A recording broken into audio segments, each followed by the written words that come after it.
Mais oui, ma passion la plus dévorante, à vrai dire, plus que pour la lecture, en effet, c'était sans doute pour la danse, même si ça a mis un petit... Enfin, c'était une demande maternelle qui est devenue une passion personnelle assez vite. Et c'est, à vrai dire, j'en ai fait, pas mon métier, mais une sorte de pré-métier, puisque c'était à niveau, ce qu'on appelle à niveau pré-professionnel, puisque je suis rentrée assez vite, à mes 12 ans, en conservatoire, en sport-études, avec un système d'horaire aménagé que certains d'entre vous connaissent peut-être. Et donc à 12 ans, j'allais à l'école le matin et au conservatoire de danse l'après-midi en ayant une pratique assez intensive du coup de 3 à 4 heures de danse par jour, plutôt classique, mais donc ça c'est ce qu'on appelle la majeure, et ensuite il y a des mineures où on apprend en fait aussi la danse contemporaine, la danse baroque, l'histoire de la danse, l'histoire de la musique, la culture chorégraphique et musicale. Voilà. Et alors, comment est-ce qu'on passe donc de presque danseuse, enfin de danseuse déjà, pardon, accomplie mais pas encore professionnelle, à plume à l'Élysée? Qu'est-ce qui s'est passé? Il se passe quand même 15 ans avant déjà. Non, c'est simplement à la fin de mon cursus scolaire, de secondaire, c'est-à-dire en terminale, où il faut choisir en effet si je me professionnalise en danse, c'est-à-dire que je passe des auditions pour entrer dans des compagnies, ou est-ce que je fais comme la plupart de mes camarades quand même, alors je sais plus quel était le système, c'était pas Parcoursup à l'époque, ça devait être APB, ouais voilà. Et donc est-ce que je rentre des choix dans APB ou est-ce que non, en effet, je vais passer telle compagnie de danse en France ou à l'étranger. Et forcément, on n'a pas le même rapport à son avenir quand on a 18 ans que quand on a 12, c'est-à-dire quand je rentrais au conservatoire par rapport au moment où il fallait vraiment faire un choix professionnel pour l'avenir, éclairé par quelques années de plus en termes de maturité, et où se posent des questions sur la précarité du métier de danseuse, sur son caractère fugace, puisque bon, à 35 ans, c'est-à-dire à l'âge que j'ai aujourd'hui, ça commencerait à devenir un peu plus compliqué, il faudrait déjà envisager ma reconversion, etc. Donc voilà, toutes ces questions se posaient à moi avec plus d'acuité.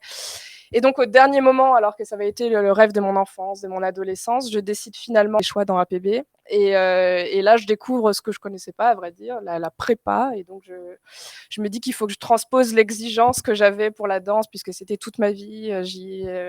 Voilà, c'était une exigence de labeur, de travail, de sueur permanent. Et je me dis que pour être aussi emportée que je l'avais été par la danse, il fallait que je rentre dans une discipline, dans un programme qui était aussi exigeant, qui m'emporterait et qui éviterait le risque du regret. Et donc, cette nouvelle passion, j'essaye de la transposer en prépa, et c'est le rapport aux lettres, à la philo, qui en effet fonctionne et pour moi et me permet cette bascule passionnelle.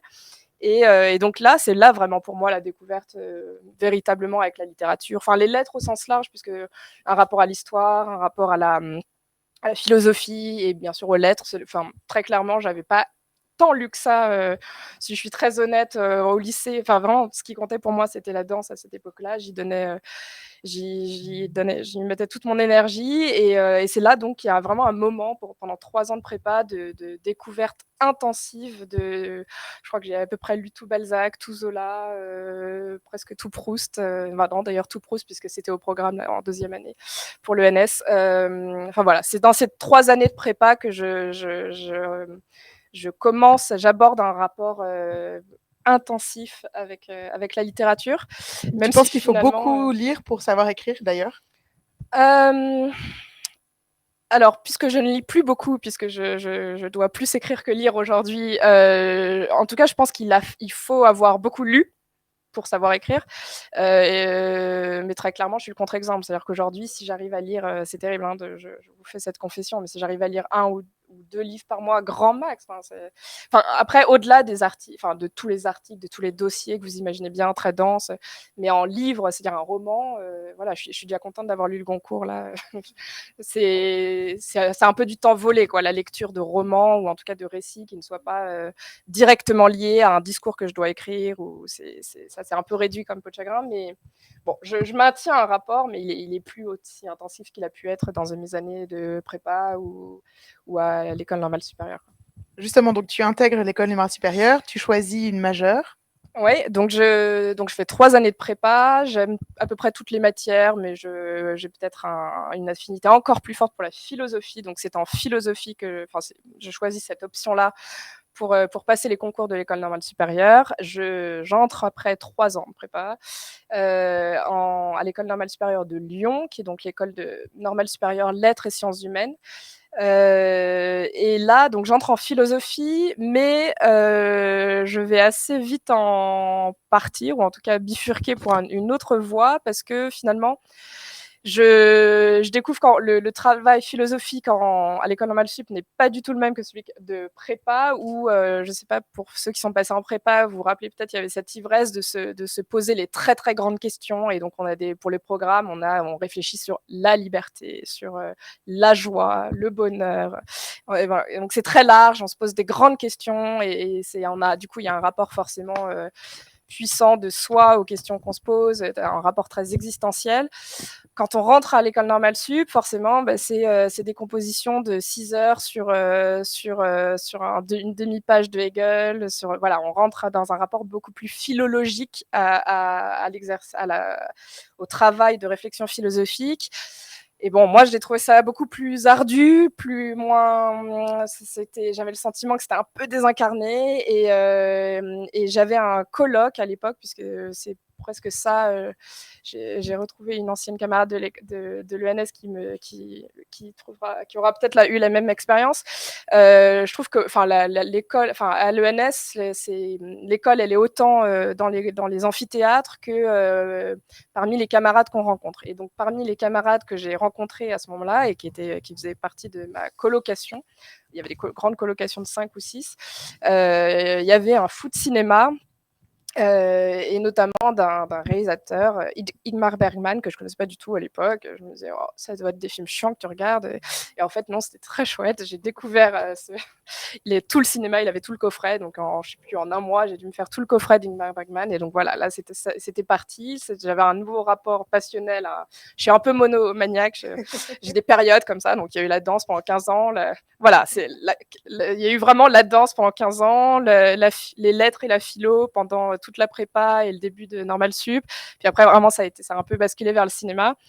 Enfin, beaucoup, donc. Au point d'en faire une thèse. Au point d'en faire une thèse. Donc, je fais mes 3... Enfin, je continue quand même la philo. Je fais mon master 2 proprement parce qu'il fallait le faire.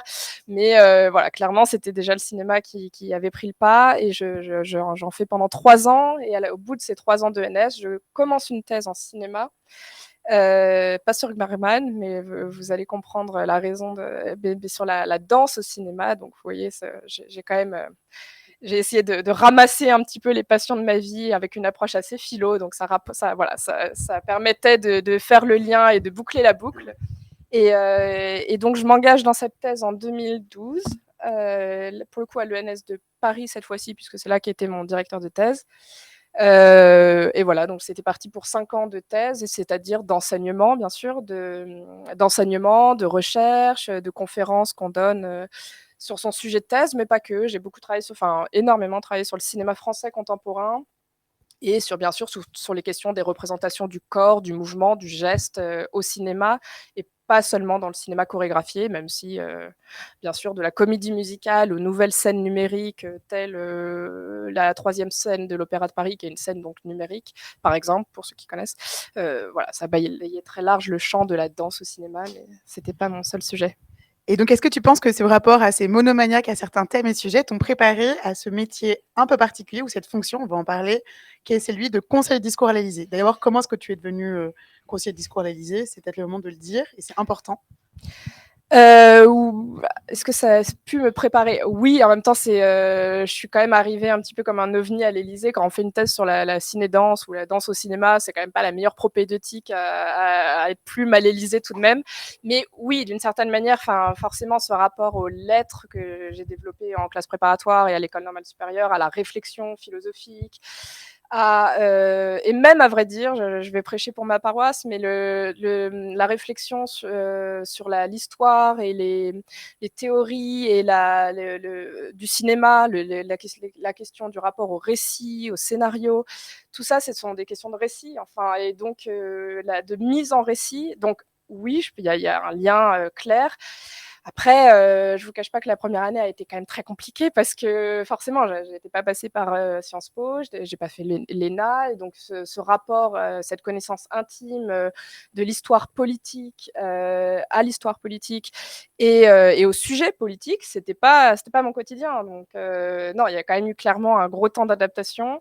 Et en même temps, enfin, oui, il y a un rapport à la recherche qui est crucial quand on fait des discours qui vont du congé paternité aux 80 ans du Veldiv, en passant par des décorations à des grandes personnalités. Il y a tout simplement des réflexes qu'on acquiert quand on fait de la recherche. Et finalement, quand on a brosser un spectre assez large en réalité, de la danse au cinéma, en passant par la philosophie, la littérature française, les langues.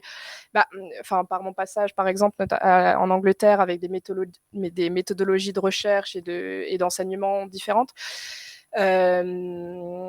ça commence quand même à balayer un spectre assez large, mais qui n'était pas encore celui tout de même de la politique. Et là, voilà, il y a eu aussi une formation sur le tas claire, nette et un peu douloureuse au début même, je dois dire.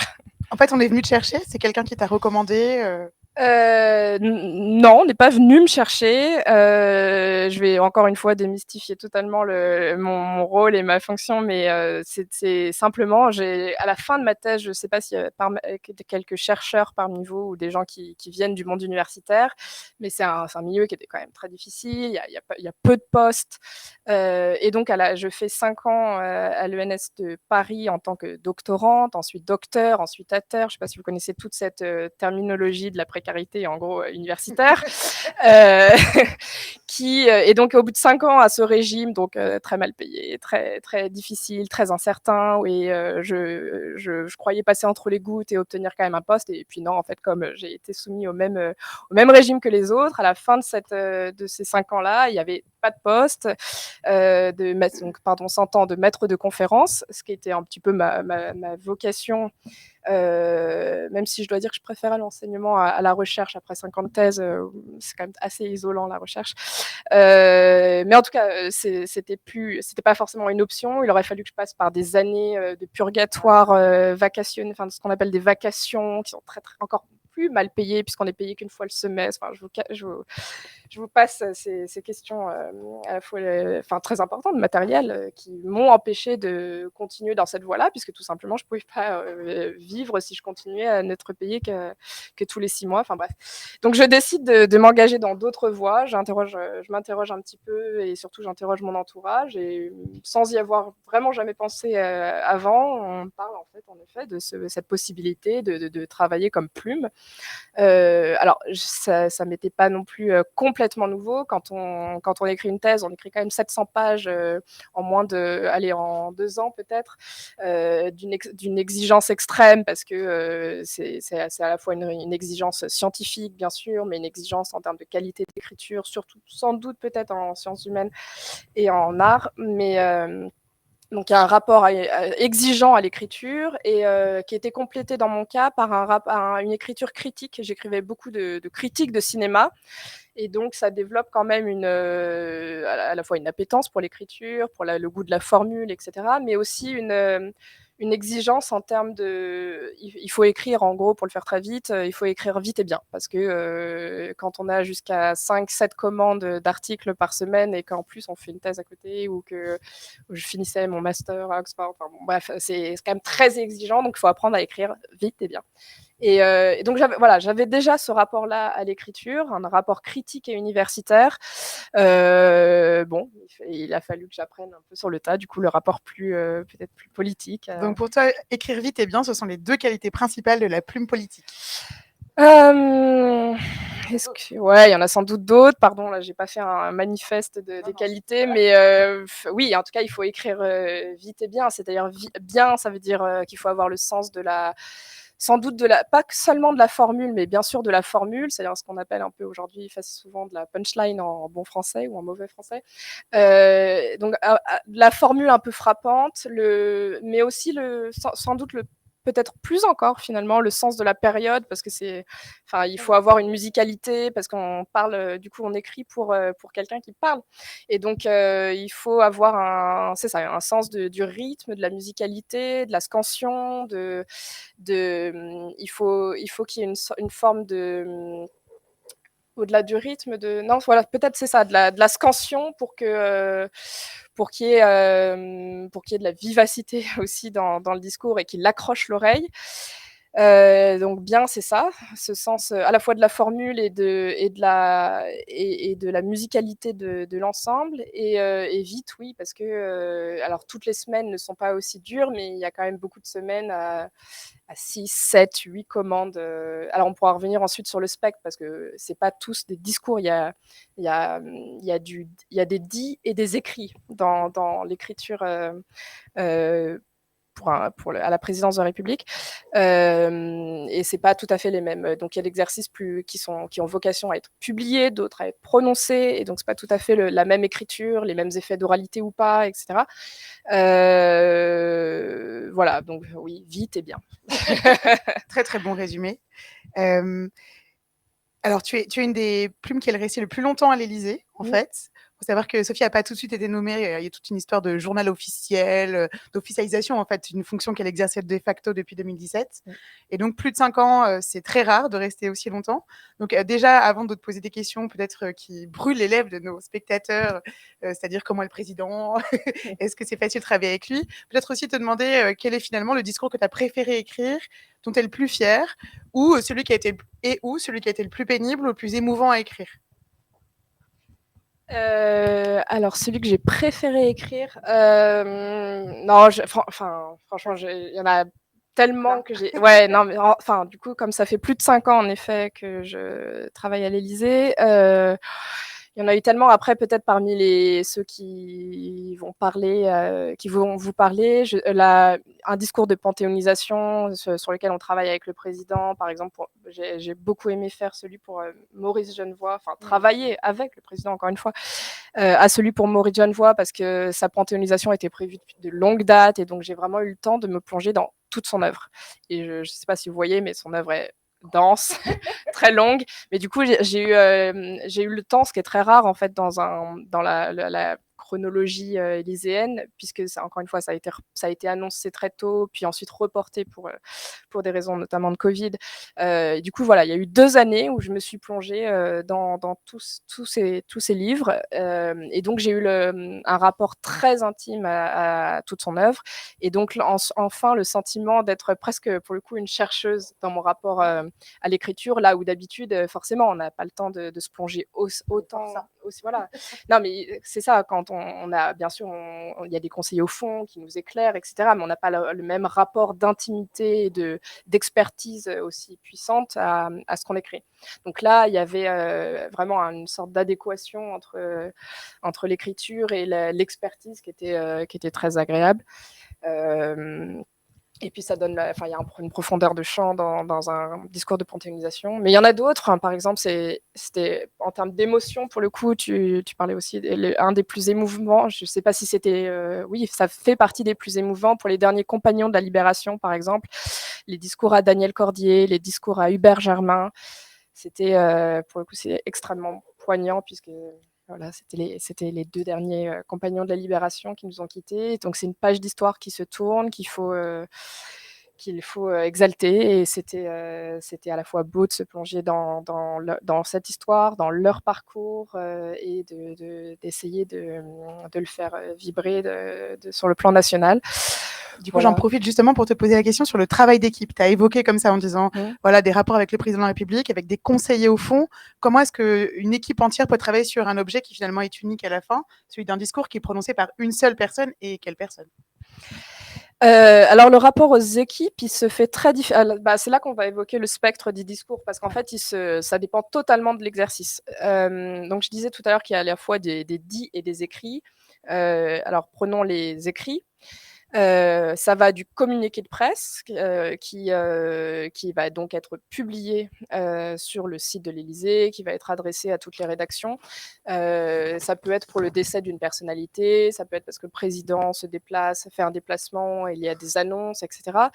Là, en général, c'est un exercice qu'en tant que plume, on prend de A à Z. Il n'y a pas forcément un conseiller au fond peut éventuellement nous relire en fonction du sujet, mais globalement, ça se fait. En plus, c'est un exercice qui doit se faire rapidement. Donc, c'est en général un exercice écrit, rédigé de A à Z par la plume, qui bien sûr ensuite est relu, qui passe par le filtre et l'arbitrage du président. Mais c'est un exercice en propre, on va dire. Dans ces écrits, il y a aussi les éditos, les tribunes, les préfaces, etc. Pour tous ces exercices, il n'y a pas forcément de rapport avec un conseiller au fond. En revanche, pour les discours, donc pour les prononcer, là, en fonction, encore une fois, ça dépend du discours, cela dit, mais quand c'est un discours qu'on appelle soit technique, soit sectoriel, donc je ne sais pas, parce qu'il tombe dans le champ éducation, dans le champ sport, dans le champ diplomatique, là, on a en effet à tout le moins des EDL, des trames, des bullet points, encore une fois en mauvais français, du conseiller au fond pour venir nourrir ce sur quoi on doit écrire. C'est essentiel, c'est précieux parce qu'on ne peut pas être expert en tout. En tant que plume, on est des généralistes, on n'est pas des experts. Et donc là, on part de cette base qui est nourrie ensuite d'échanges, d'allers-retours avec le conseiller au fond avant même de commencer la navette d'aller-retour avec le président et avec lequel on Elle se fait affine. comment d'ailleurs? Elle se fait en face à face ou c'est plutôt par message, C'est mail? très épistolaire et c'est souvent le week-end, à vrai dire, puisque il a jamais le temps, ou très rarement le temps la semaine. C'est pour ça que le vendredi soir, en plus le vendredi soir étant le rendu des discours de la semaine d'après, des projets de discours, souvent le début d'un aller-retour de cette navette, et encore une fois plutôt épistolaire avec le président, commence le week-end. Et donc voilà, je sais plus, je parlais des discours sectoriels, puis après il y a les grands discours, non pas que ce soit pas des grands discours, mais des discours qui n'appartiennent à aucun champ en particulier, ou en tout cas à aucun champ qui soit couvert par un conseiller.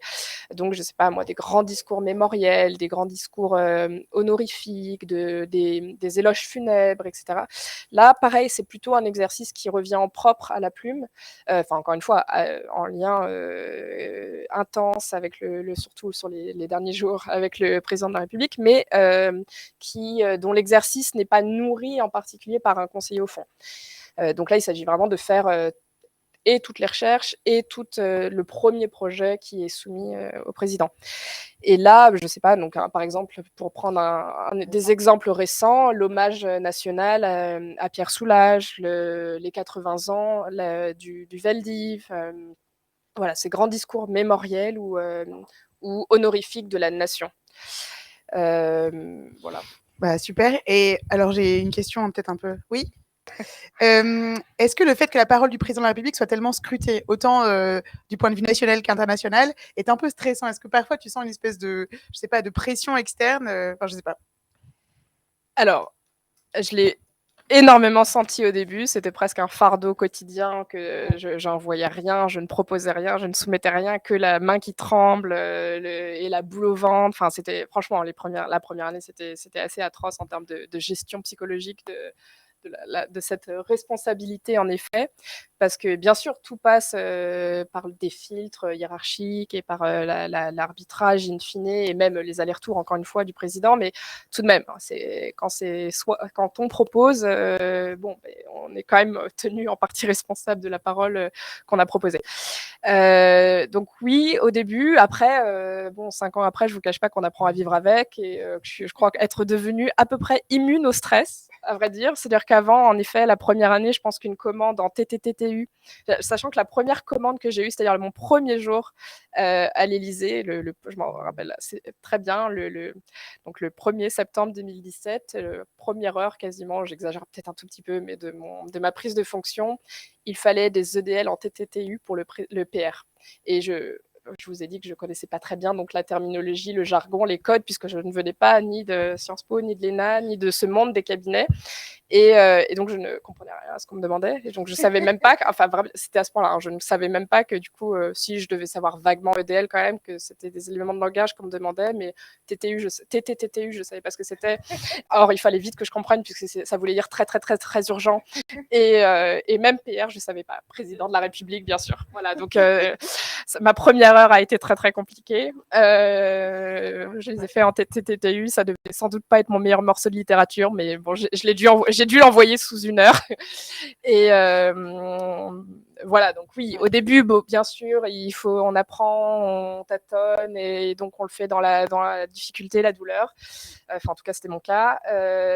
Et bon, 5 ans après, et même ça fait quelques années, à vrai dire, que non, on développe ensuite, on est cuirassé face au stress quand même. Voilà. Et donc, je vais finir par la question qui nous brûlait. Est-ce que du coup, le président de la République est accessible, sympathique, chaleureux? Je sais pas, comment est-ce que tu vis avec une personnalité pareille?